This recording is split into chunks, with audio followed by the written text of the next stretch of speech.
Happy day to you all my pals. I thank you all for watching this video, and hopefully I can catch your attention enough for you to watch all the way through. But anyway, happy day to you. I'm watching, I'm reviewing the Fantastic Four film made by Roger Corman in the 90s that was never released officially. So basically, some people call it the 1994 version, Fantastic Four 1995 version. But basically, this thing was hidden into the public. After basically the bosses of Marvel were like to Roger Corman saying these following words: "This shit will embarrass us all, and the Fantastic Four franchise. Bury it now." And Roger Corman was basically like, I can't remember the exact reaction, but basically they still made the movie, but they basically did not they just didn't release it. It's finished.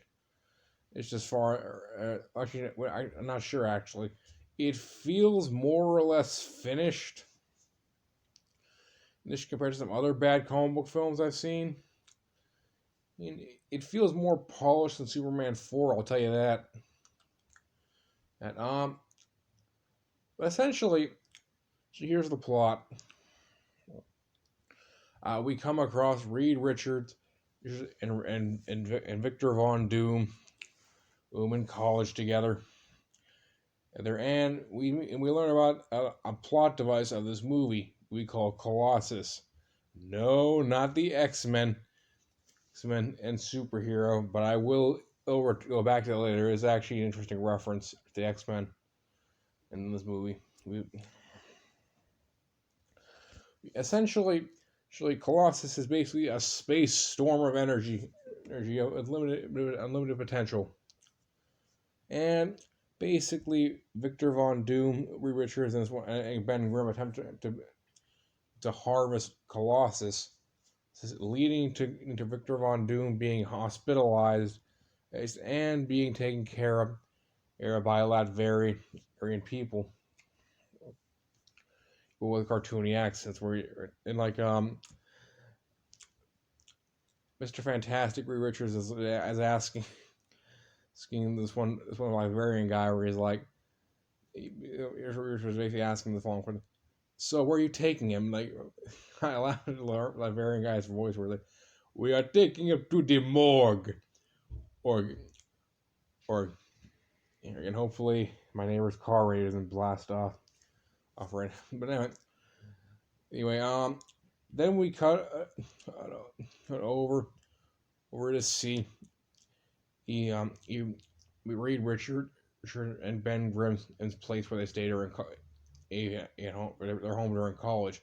Basically, they rent a room from Sue Storm and Johnny Storm's mom. Basically, when we first see Sue Storm in this movie, she's like 12 years old, has a crush on Reed Richards, and basically Reed Richards is in his 20s. Then basically we get a time jump to 10 years later. I'm assuming her age is 12 at the time we first see her. So I'm assuming by the time the time jump takes place, she's in her early 20s. And basically Reed Richards and Ben Grimm are basically like, "Hey Sue, hey Johnny, you want to go to space with us? That's in our rocket ship." Like, "Yeah, that sounds awesome." That's so man. Like Sue Storm's mom is like, "Look at you all, the Fantastic Four."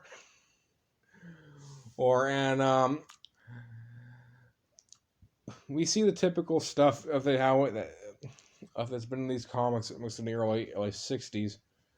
We see Ben Grimm's girlfriend Alicia. She's a blind artist, or just a sculptor. And we almost get Mole Man, but we don't. We get a discount bootleg version of Mole Man, and called the Jeweler, who basically steals this one gem and the Fantastic Four were using in order to avoid space radiation from Colossus. And they get mutated, and we think at first that the government has captured them, like in the Fantastic Four film from 2005 or from 2015, made by Josh Trank. I hate Josh Trank. Nothing happened in that movie. It was just dark rooms after dark room. My version of hell. Well, but this film was actually different. It is. It does look dark, but the whole thing is schmaltzy, and cheesy enough. There's actually a lot of investment in character development, to some extent, and in other places not so much. And basically, we think the government has captured our heroes of the Fantastic Four. No, it was Doctor Doom posing as the U.S. government capturing them. And one thing I like about this movie with Doctor Doom is that he is almost always in shadow, showing pieces of him throughout most of the early parts of this movie. And then we finally see him. His costume is very comic book accurate. His demeanor is roughly 75% accurate to the comics. He's vain, and very intelligent,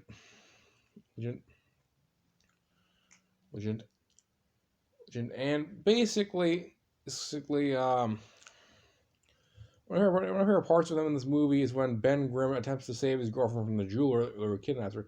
But before I almost forgot. Basically, before we see when we see the jeweler kidnap Alicia, keep in mind she is blind, and we get a POV shot from her.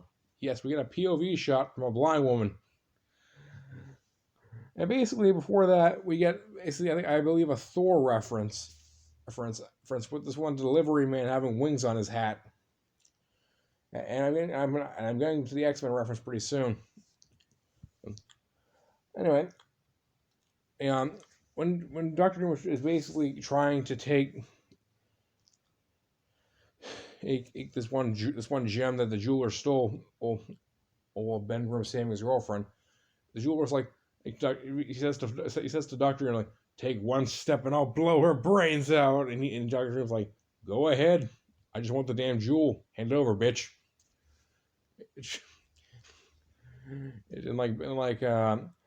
Alicia finally at least comes across Ben Grimm after he's been mutated with the powers of the rock people, and basically she says, I love you, Ben, and then he just turns back to human.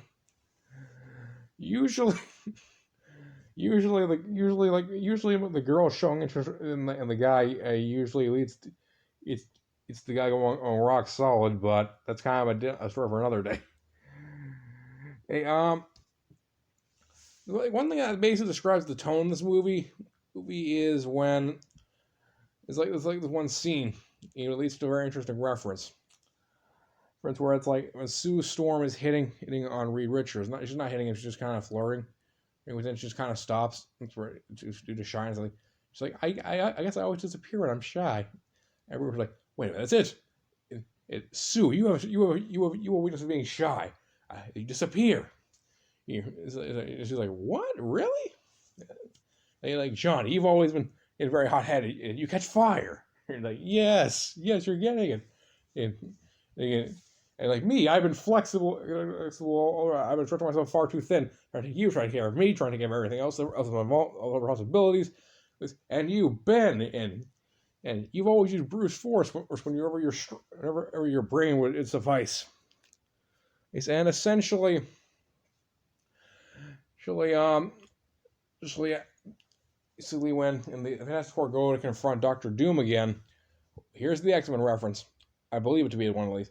On the control panel, I believe I see the X-Men symbol on there a few times. An X inside a circle. Well, as a button. And I'm not sure if it was meant to be one, but I think it is one. Maybe I'm just digging for Easter eggs. But anyway, we see a fight scene in Doctor Doom with Ben Richards where he's like, basically Doctor Doom gets punched off the castle, so a secret lair. It's like basically he said the following words like,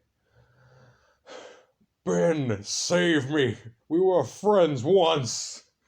And then Mr. Fantastic grabs his Doctor Doom's hand, and he's like, You fool! You could never finish anything, you damn idiot! And then the armor and his armor breaks, and he falls into the fog off the castle.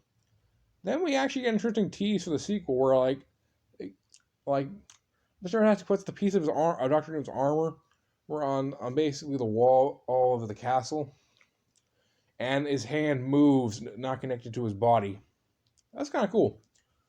And then we end this movie off with Mr. Fantastic sticking sticking along with Sue Storm getting married, reading off to the end credits. And that's the movie. Overall, I'd say I did a lot. It actually, like, despite the very small budget, it actually has used its budget very well. Oh, it is limited by the budget to some extent. Where, like, most of the time when Johnny Storm uses powers, he's not full flame on, and when he does, is they use CGI that looks on par with your Nintendo 64. Or and actually, one thing I have to say though is it basically condenses it so almost 3 years of Fantastic Four's history straight into one movie. It feels very kind of forced at times, but more or less, yes, I had fun with this. I give it dinosaur approval, and I think I'll give it roughly like 6.8 out of 10. That's my review. Thank you all for watching, and I hope you all have a good and happy night, and a good and happy day. Bye. See you.